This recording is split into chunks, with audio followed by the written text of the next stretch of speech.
म्हणूनच तर इंग्रजांना कदाचित भारतातनं पाऊल टाकताना खूप त्रास झाला असावा। मित्रांनो, इंग्रजांना खूप त्रास झाला असावा।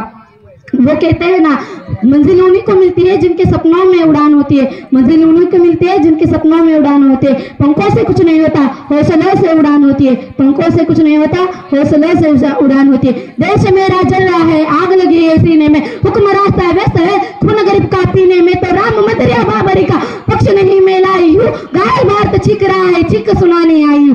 महोदय, अब तो हमारा तिरंगा झंडा भी हमसे ये पूछने लगा है कि क्या बात है भारत, आजकल मैं फहराने से ज्यादा कफन में दफनाने के क्यों काम आ रहा हूँ, कफन में दफनाने के क्यों काम आ रहा हूँ। महोदय, हृदय तो उस दिन पट गया जिस दिन बूढ़ी माँ अपने बेटे के चिताब को देख कर बोली, साहब आप तो भर्ती में एक इंच भी कम नहीं लेते, तो मैं आधा शरीर कैसे लूं, आधा शरीर कैसे लूं। महोदय, आज इन मानवाधिकार के कारण आतंकियों के मंगले की नाखून हंसते हैं और हमारे शहीद हुए जवानों की तुलसी भी रोती है, हमारे शहीद हुए जवानों की तुलसी भी रोती है। जब एक शहीद हुए विधवा की वेदना चीख चीख के कहती है कि प्यार भी भरपूर गया, मांग का सिंदूर गया, नन्हे नन्हे बच्चों की लंगोटियां चली गई, छोटी छोटी बेटियों की छोटियां चली गई, और आपके लिए तो एक आदमी मरा है साहब, मेरे घर की तो रोटियां ही चली गई, रोटियां ही चली गई। आपके लिए तो एक आदमी मरा है साहब, मेरे घर की तो रोटियां ही चली गई, रोटियां ही चली गई। धन्यवाद। जय हिंद, जय भारत। झाला इतिहासात तो दिवस अमर झाला, 15 ऑगस्टला आमचा भारत देश स्वतंत्र झाला। नमस्कार, मी विराज जयवंत संगपाळ। माझ्या शाळेचे नाव शिवप्रभा प्राथमिक विद्या मंदिर नागोबा चौकुरी। मी आता 8वी मध्ये शिकत आहे।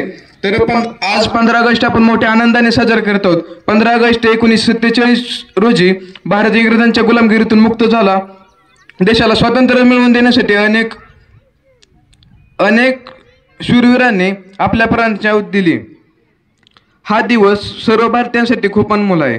मी तुम्हाला स्वातंत्र्य दिनाबद्दल थोडक्यात मनोगत व्यक्त केलं, परंतु आपला भारत देश हा कृषीप्रधान देश आहे, त्यामुळे मी शेतकऱ्याबद्दल थोडक्यात मनोगत व्यक्त करतो।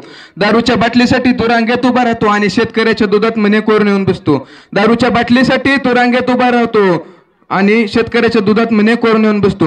मटण आणि माशांसाठी जीव तुझा झुरतो, मटण आणि माशांसाठी जीव तुझा झुरतो, आणि शेतकऱ्याच्या भाजीला तू वर खाली करून बघतो, शेतकऱ्याच्या भाजीला तू वर खाली करून बघतो। वाढदिवस आणि कार्यक्रमाला तो बाहेरून केक आणतो, वाढदिवस आणि कार्यक्रमाला तो बाहेरून केक आणतो, आणि दूधवाल्याला तू बाहेर उभा राहा म्हणतो, आणि दूधवाल्याला तू बाहेर उभा राहा म्हणतो। स्वतःची काळजी घेणं हा गुन्हा नाही रे तुझा, पण शेतकऱ्यांना का छळतो हा प्रश्न आहे माझा, पण शेतकऱ्यांना का छळतो हा प्रश्न आहे माझा।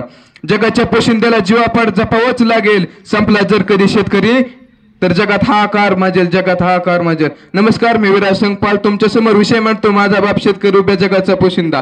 या विषयाचा विचार करताना मला आठवतात ते संत तुकाराम महाराज यांनी 16व्या शतकात स्वतःकडे गहाण असणारे सर्व शेतकऱ्यांचे सातबारे इंद्रायणी नदीत बुडवून सर्व शेतकऱ्यांना कर्जमुक्त केले।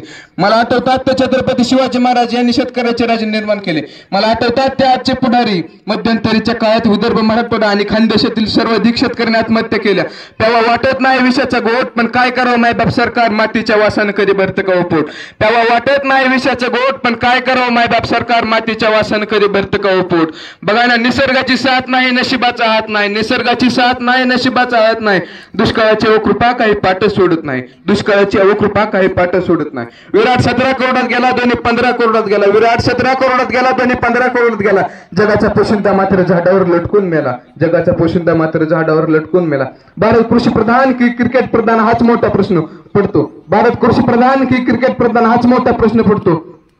अरे एखादी मॅच तुम्ही वावरात घेऊन पहा, शेतकऱ्याची जिंदगी एकदा तरी जगून पहा, शेतकऱ्याची जिंदगी एकदा तरी जगून पहा।